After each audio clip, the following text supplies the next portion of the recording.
मराठी बालभारती इयत्ता 3री धडा 14वा खजिना शोध. कालचा दिवस फारच मजेत गेला. काल शाळेत खजिना शोधाचा खेळ झाला. त्यामध्ये एखादी वस्तू बाई कुठेतरी लपवतात.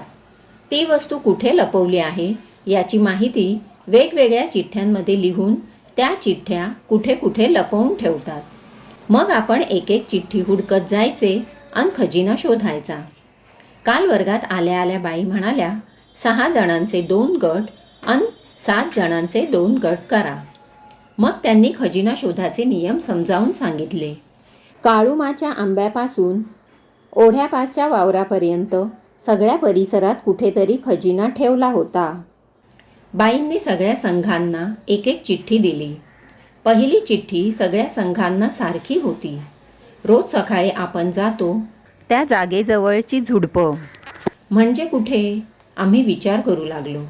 समजलं म्हणून चिंगी पळत संडासजवळ गेली आणि तिथल्या झुडपातली चिठ्ठी वाचून धावत परत आली.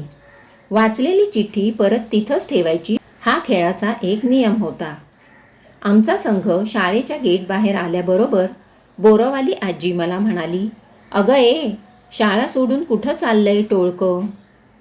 आज शाळा बाहेरच आहे, चंब्या म्हणाला आणि आम्ही पळत शाळेमागच्या वडाच्या झाडाकडे गेलो. चिठ्ठी शोधायला सगळे झाडावर चढू लागलो. तेवढ्यात आबा म्हणजे चिंगीचे आजोबा ओरडले, तुमची झुंड झाडावर चढते की काय? पुढची चिठ्ठी वडाच्या झाडाच्या ढोलीत अगदी हाताच्या अंतरावर होती. त्यामुळे फार चढावं लागलं नाही. चिठ्ठी वाचून आमची पलटण निघाली परत शाळेत खिचडीच्या खोलीत.